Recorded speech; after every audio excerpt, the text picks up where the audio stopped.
ओम गुरुदेवाय विद्महे परम ब्रह्माय धीमहि तन्नो गुरुः प्रचोदयात्। एक बार पुनः इसको दोहरा देता हूं मैं। ओम गुरुदेवाय विद्महे परम ब्रह्माय धीमहि तन्नो गुरुः प्रचोदयात्। ये गुरुदेव बृहस्पति का गायत्री मंत्र है। गुरुदेव बृहस्पति न सिर्फ आपके लग्नेश होते हैं बल्कि आपके चतुर्थेश भी होते हैं, अर्थात आपके सुख भाव के स्वामी भी होते हैं।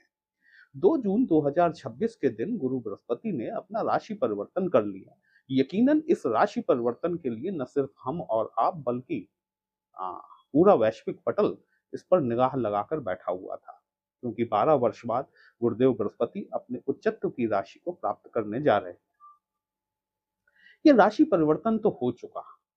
अब 18 जून 2026 से गुरुदेव बृहस्पति अपना नक्षत्र परिवर्तन करने वाले हैं और ये नक्षत्र परिवर्तन हमारे मीन राशि और लग्न के जातकों पर किस तरह से प्रभाव दिखाएगा 2 माह के लिए, वही हम लोग आज डिस्कस करने वाले हैं। नमस्कार दोस्तों, कैसे हैं आप सभी?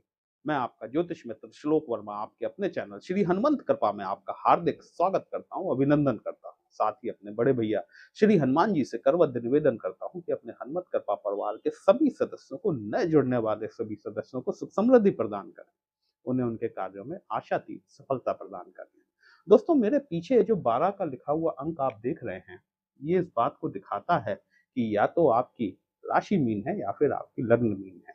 गुरुदेव बृहस्पति देखा जाए एक सरसरी मोटे तौर पर तो गुरुदेव बृहस्पति का जो गोचर हुआ है, जो राशि परिवर्तन किया है, मीन राशि उन सभी राशियों में से एक राशि है जो कि इस परिवर्तन से सर्वाधिक लाभान्वित होने वाली है, क्योंकि निश्चित तौर पर आप यहाँ पर शनि देव की 7.5 के दूसरे चरण से गुजर रहे हैं। दूसरी चीज, जब गुरु का ट्रांजिट आपके 4th हाउस में हो रहा था, उस समय गुरुदेव बृहस्पति स्वयं राहु के साथ परेशान थे। मतलब राहु की दृष्टि में आ रहे थे, वहीं आपके ऊपर शनि महाराज गोचर कर रहे हैं, जो कि आपकी दूसरी 7.5 चल रही है, मध्य चरण जिसे अपन कहते हैं।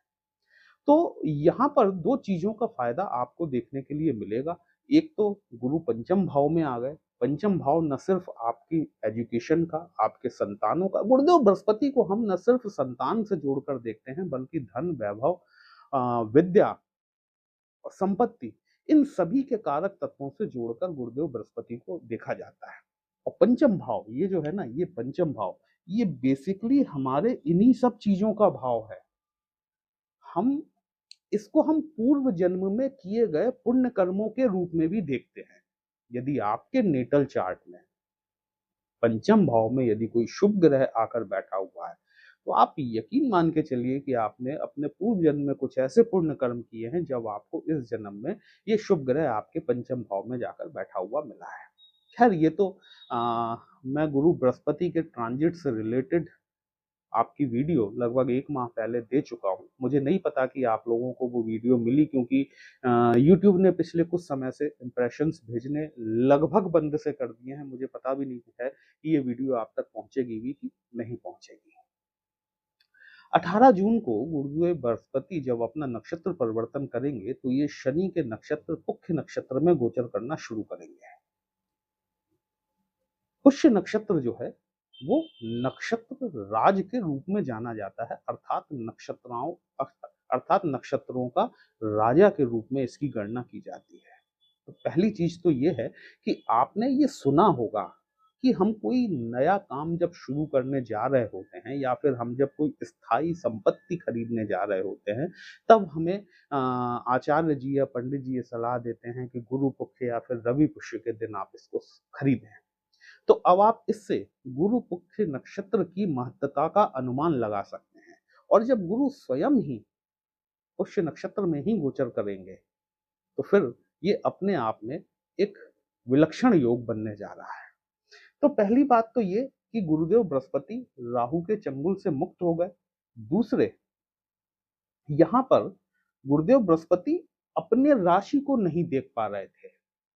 जब भी कोई प्लैनेट अपने ही घर को देखता है तो उसको हर तरह से मजबूत करने का काम करता है।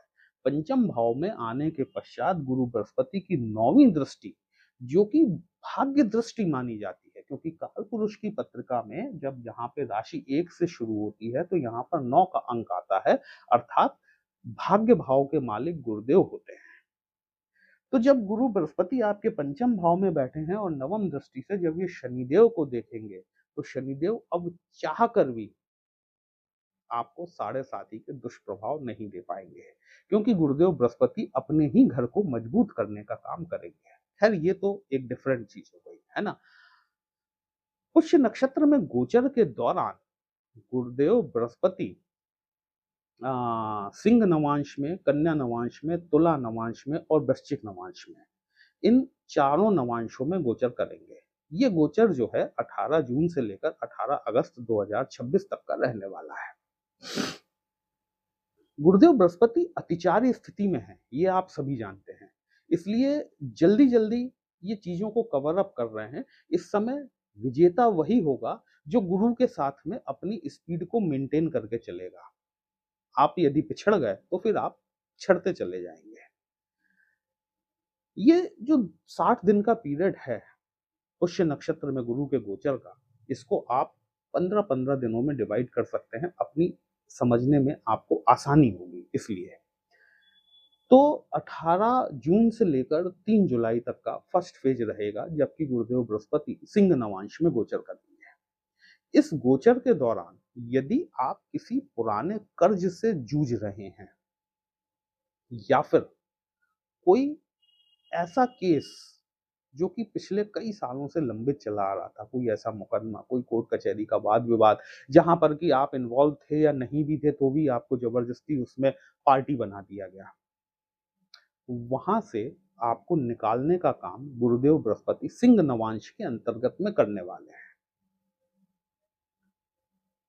कोई पुराना ऋण आपका चला आ रहा था, आप उसे खत्म करने की तरफ आगे बढ़ सकते हैं, वो तो एक डिफरेंट चीज है।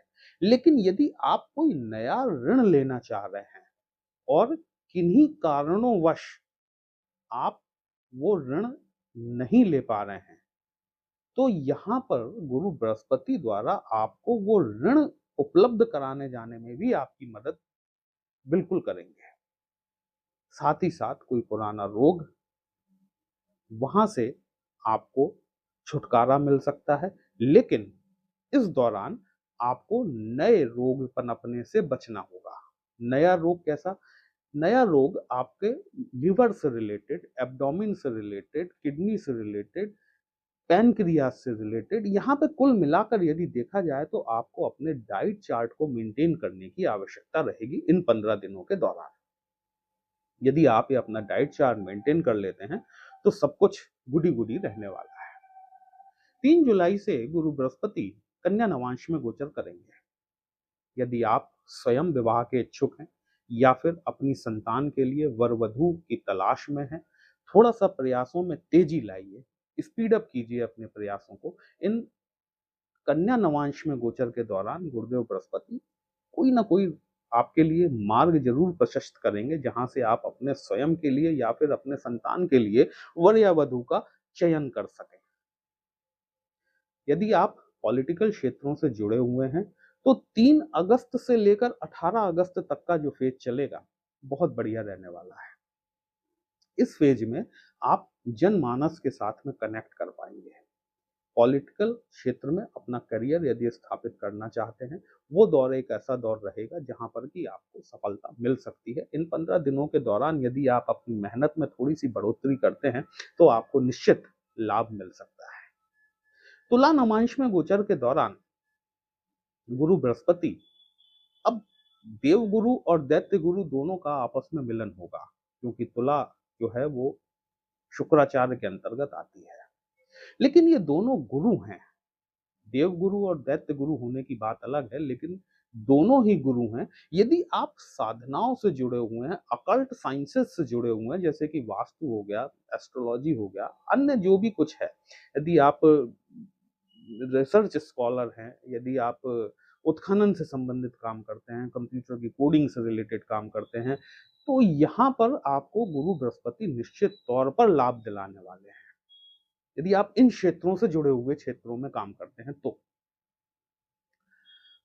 गुरु बृहस्पति जब वृश्चिक नवांश में जाएंगे, बेस्ट फेज रहेगा मीन राशि और लग्न वालों के लिए, क्योंकि जब वृश्चिक नवांश में गुरु जाएंगे तो इनके मित्र मंगल की राशि आती है, आपके 9th हाउस में वृश्चिक राशि फॉल करती है।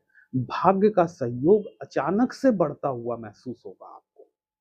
आपकी संतान यदि उच्च शिक्षा के लिए या अपने नौकरी कार्य व्यवसाय के लिए विदेश जाने की इच्छुक है, लेकिन कई प्रयासों के बावजूद भी सफलता नहीं मिल पा रही है, तो ये जो लास्ट का फेज होगा 18 अगस्त वाला, इस फेज में आप प्रयासों में थोड़ी तीव्रता लाइएगा। आप स्वयं या फिर आपकी संतान विदेश जाने के लिए यदि प्रयासरत हैं तो वहां पर आपको सफलता निश्चित मिलेगी। दूरगामी यात्राएं हो सकती हैं, आपकी तीर्थ यात्रा की तरफ आप जा सकते हैं, या फिर ऐसा भी हो सकता है कि आप किसी यात्रा पर जाएं और जहां पर यात्रा में से ही आप कहीं देव स्थल के दर्शन के लिए निकल जाएं, ऐसा भी हो सकता है। पिता के साथ संबंधों में सुधार होगा। उच्च शिक्षा के प्रति आपका रुझान बढ़ेगा। कुछ सीखने के लिए, कुछ नया करने के लिए, कुछ नई नॉलेज लेने की तरफ आप आगे बढ़ सकते हैं। तो कुल मिलाकर ये देखा जाए तो मीन राशि के लिए 18 जून से लेकर 18 अगस्त 2026 तक का वक्त बहुत शानदार रहने वाला है।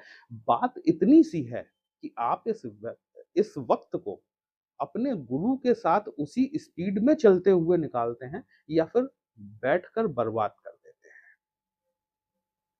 ये सारी बातें आप पर निर्भर करती हैं, निर्णय आपका है। ये जो वक्त है ये आपके लिए एक राजयोग का वक्त है। इसको यूटिलाइज कीजिए, जितना यूटिलाइज करेंगे उतना आपके लिए बेटर होगा। वीडियो कहीं भी अच्छा लगा हो कमेंट बॉक्स में जय श्री राम लिखेंगे, आपको भी अच्छा लगेगा, हमें भी अच्छा लगेगा आपके लिए इस तरह से विश्लेषण लेकर आने के लिए। यदि हमसे पत्रिका का विश्लेषण कराना चाहते हैं दोस्तों, थंबनेल में व्हाट्सएप नंबर दिया गया है। पर्सनल कंसल्टेशन पेड होता है, एक छोटी सी फीस आपको पे करनी होती है। आपकी समस्या का उचित समाधान हमारे द्वारा करने का प्रयास जरूर किया जाता है। चलिए फिर मिलते हैं, तब तक के लिए जय श्री राम।